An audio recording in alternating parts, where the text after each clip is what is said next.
예, 방금 소개받은 경청의 이상철 실장입니다. 제가 지금 담당 업무는 홍보 업무가 바뀌어서 홍보를 하고 있는데요.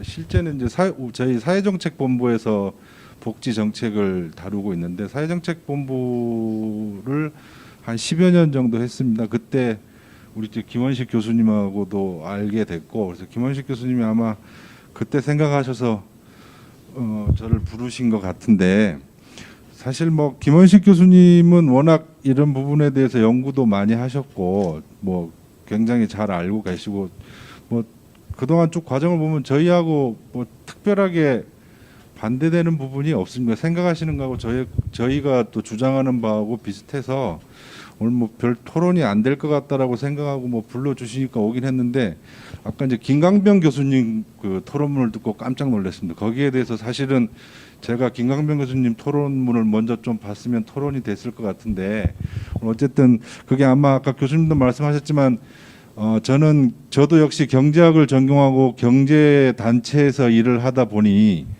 경제 쪽 측면에서 보는 복지정책하고 사회복지학을 전공하신 분들이 보는 복지정책하고는 좀 많이 다른 것 같다라는 얘기가 뭐 생각이 듭니다. 그래서 어쨌든 저도 준비해온 토론문을 중심으로 해서 교수님께서 현재 복지제도의 문제점은 잘 지적을 해주셨고 하니 저희도 뭐 그 부분에 대해서 동의를 하고, 차기 정부의 복지 정책에 대해서는 좀 뭐 이런 부분을 바란다라는 부분 중심으로 해서 뭐 간단하게 토론하도록 하겠습니다. 여기 제 토론문을 좀 보시면 65페이지인가요? 보시면 지금 우리나라 복지 예산 현황을 한번 보면 2020년 기준으로 우리나라 복지 지출 규모가 372조입니다. 372조가 좀 넘고 최근 5년간 거의 30% 증가를 했습니다. 물론 여기는 지금 중앙정부의 복지 지출 규모만 들어가 있기 때문에 지방자치단체의 그 복지 지출 규모까지 들어가면 훨씬 더 많을 걸로 예상이 됩니다. 그리고 국민들이 부담하는 부담 부분을 보면 조세를 제외하고요, 국민이 부담하는 5대 사회보험 규모를 보시면 2009년에 한 60조 정도 부담을 했는데 근 10년 만에 지금 2배 정도가 증가를 했습니다. 근데 어쨌든 보험료 지출도 소득이나 뭐 기업 같으면은 그 수입이나 뭐 영업이익이나 이런 부분을 바탕으로 해서 지출이 될 텐데, 그런 부분을 보면 그 동기간 중에 보면은 그 사회보험료 연평균 중과율은 8%가 넘는데 물가 상승률은 1.7%, 거기에 또 뭐 GDP 증가율은 보면은 5%도 채 안 됩니다. 거기 표에 보시면은 매출액 증가율하고 비교를 해도 사회보험 증가율이 훨씬 많다라는 거죠. 이건 뭘 의미하는 거냐면, 이게 평균적인 수치이기 때문에 대다수, 그러니까 평균적인 수치를 보더라도 들어오는 소득보다 사회보험료 지출이나 사회보험료로 내는 부담이 더 높다라는 거죠. 이거는 상당수의 국민들이 굉장히 지금 사회보험료 지출이나 이런 부분에 대해서 부담스러워하고 있다라는 결론입니다. 뭐 기업들도 마찬가지고요. 그래서 이런 부분들이 지금 우리나라 그 복지 예산에서 지금 저희들 같은 경우에는 어쨌든 뭐 저희가 정부 회의나 이런 데에 멤버로 들어가는 이유는 사회보험료 부담을 기업들이 하기 때문에 그 부분에 대표해서 들어가는 거거든요. 근데 그런 측면에서 본다면 실제 현재 사회보험료 부담 자체가 거의 조세에 버금가는 정도의 수준으로 국민들이나 기업들이 부담스러워하고 있다라는 거죠. 거기에다가 잘 아시다시피 지금 저출산 고령화 시대입니다. 그리고 뭐 정부에서 저출산 고령화, 저출산을 해결하려고 수십조의 예산을 뭐 지출을 하고 했지만, 사실은 저출산 문제는 뭐 그렇게 획기적으로 해결될 수 있는 문제가 아닙니다. 이미 이제 구조적으로 출산은 적어지고 노인 인구는 많아지는 이런 부분들은 저희가 받아들일 수밖에 없는 구조라는 거죠. 이거는 사회복지에서는 뭘 얘기하냐면, 돈을 낼 사람은 이제 계속 줄어든다라는 거죠. 보험료를 낼 사람은 줄어드는데 복지 혜택을 받아야 될 사람들은 계속 늘어난다라는 겁니다. 그러니까 아까 뭐 김강명 교수님께서도 말씀하셨지만 지금은 감당할 수 있을지 모르나 앞으로 이런 구조라면은 미래에는 감당을 하기가 힘든 구조라는 거죠. 그래서 저는 이런 구조 하에서는 복지제도의 지속 가능성이라는 측면에서 본다면 버틸 수가 없는 구조라는 거죠. 근데 아까 한번 말씀드렸지만 복지제도는 한번 만들어 놓으면 없애기가 굉장히 힘듭니다. 그렇기 때문에 만들 때 신중해야 되고 재정 문제를 굉장히 염두에 두고 만들어져야 한다라는 겁니다. 과거에 박근혜 정부 때 한번 선별적 복지니 뭐 보편적 복지니 가지고 논쟁이 한번 붙은 적이 있었어요. 그래서 보편적 복지가 맞니 뭐 선별적 복지가 맞니 그래서 굉장히 논쟁이 붙은 적이 있었는데요. 그게 아마 무상급식 때문에 그랬을 겁니다. 네, 밥을 그러는데 부잣집 애들은 빼는 게 맞냐?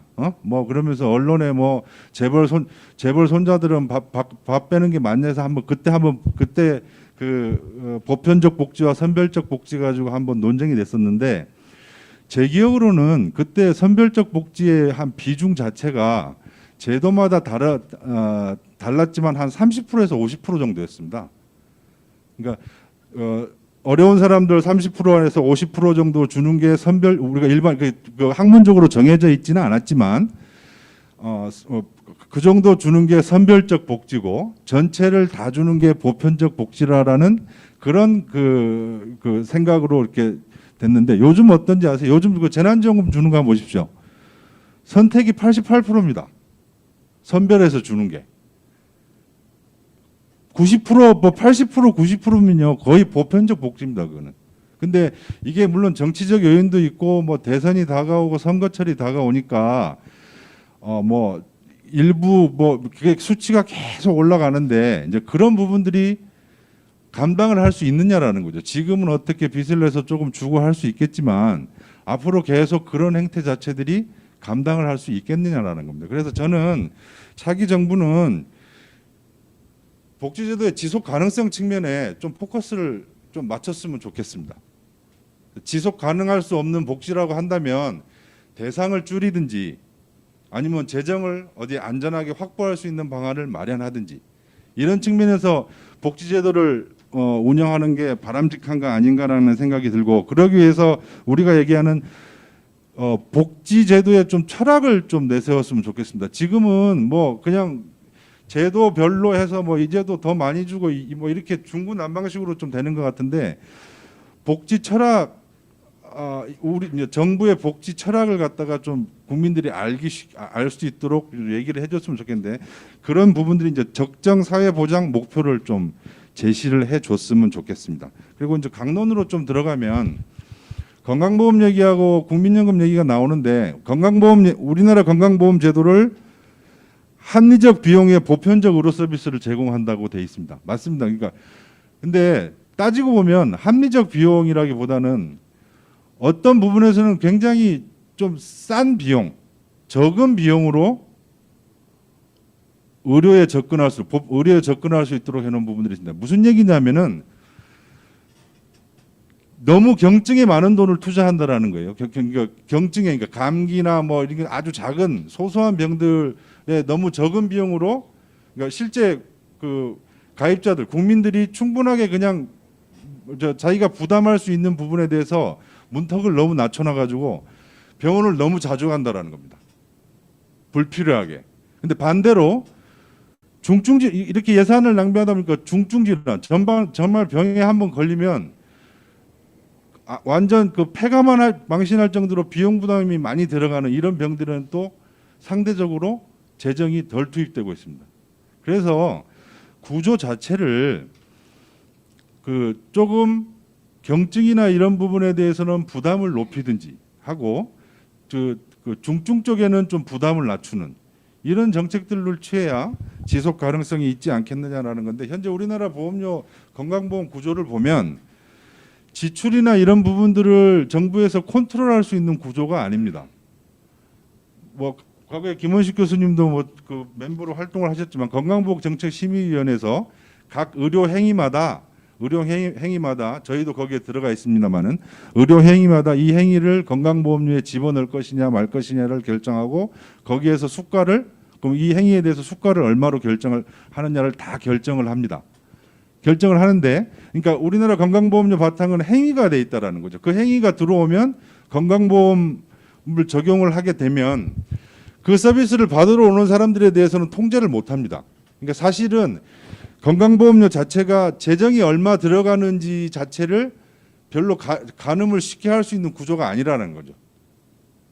들어놓으면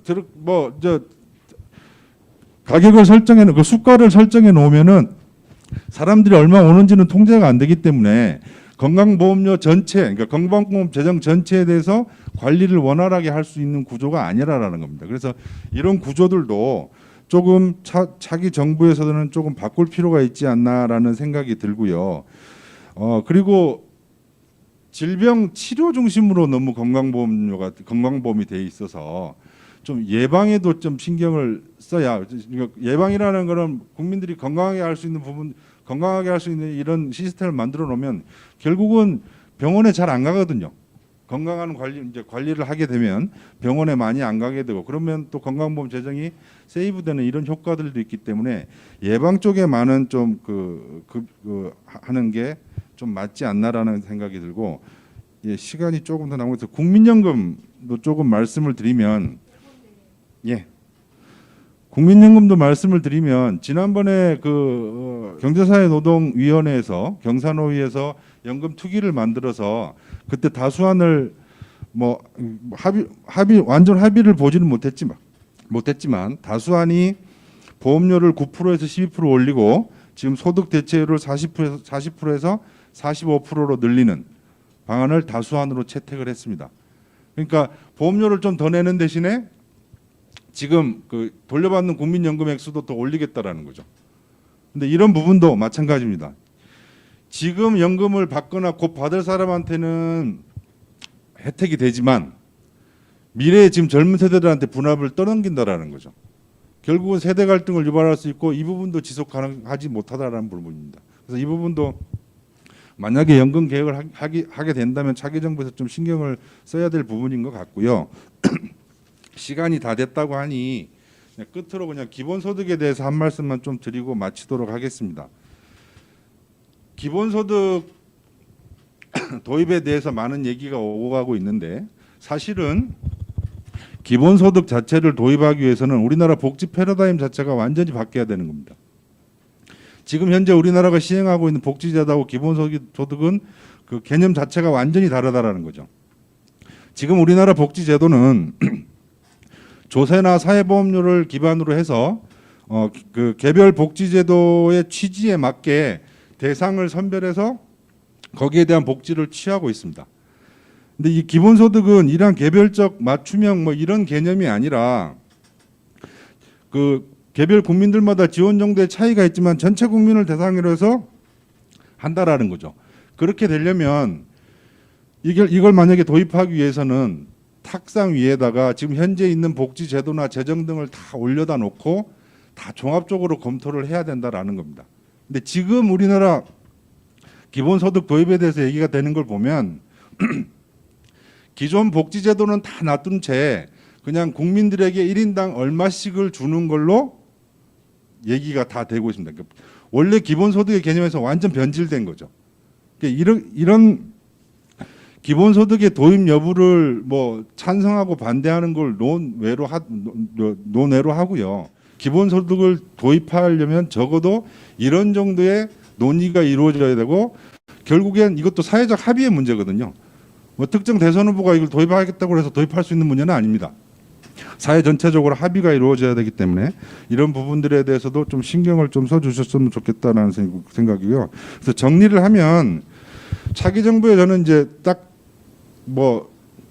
여러 가지가 있지만 제일 중요한 것만 딱 집어서 얘기하라 그러면 복지 철학을 좀 명확하게 제시를 해줬으면 좋겠습니다.